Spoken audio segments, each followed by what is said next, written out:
আরে হারামজাদা, তুই ক্ষমতায় আসিস 30 দিন, তুই 90 দিনের কি বিচার করবি বেটা? ফাজলামি করো।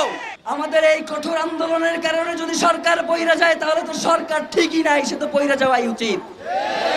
সরকারের যদি এই সামান্য আমাদের এই বক্তব্যই যদি সহ্য না হয়, তারা যদি এই ছোট্ট অল্প পরিসরের মানুষগুলোকেই মনে করে তারা হুমকি, যেই মানুষগুলো বাংলাদেশের স্বাধীনতা সার্বভৌমত্বকে টিকিয়ে রাখতে চায়, তাদেরকে যদি তারা হুমকি মনে করে, তাহলে আমরা মনে করছি যারা এখন সরকারে রয়েছে তারা বাংলাদেশের স্বাধীনতা সার্বভৌমত্বের শত্রু, তারা বাংলাদেশের ইনসাফ কায়েমের শত্রু, তারা বাংলাদেশের স্থিতিশীলতার শত্রু। সুতরাং আমরা ইনকিলাব মঞ্চ আপনাদেরকে জানিয়ে দিতে চাই, আমরা গতকালকে আপনাদের মাধ্যমে 3 দফা ঘোষণা করেছি। এখন পর্যন্ত আমাদের কাছে এর কোনো সুনির্দিষ্ট ব্যাখ্যা এসে উপস্থিত হয় নাই। 90 দিনের কথা বলা হয়। আরে হারামজাদা, তুই ক্ষমতায় আসিস 30 দিন, তুই 90 দিনের কি বিচার করবি বেটা? ফাজলামি করো।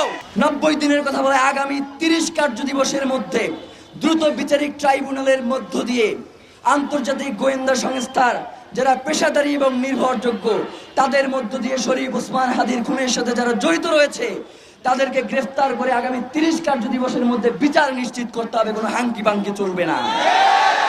প্রিয় ভাইয়েরা, আমরা বলেছি, আমাদেরকে এখনো বিভিন্ন মাধ্যম থেকে জানানো হয় যে শহীদ ওসমান হাদিকে যারা হত্যা করেছে তারা এই দেশেই রয়েছে, এবং আমাদেরকে বলা হচ্ছে যে 25 তারিখে সকলে জনাব তারেক রহমান দেশে আসবেন, তার জন্য জনগণ উতলা হয়ে থাকবেন।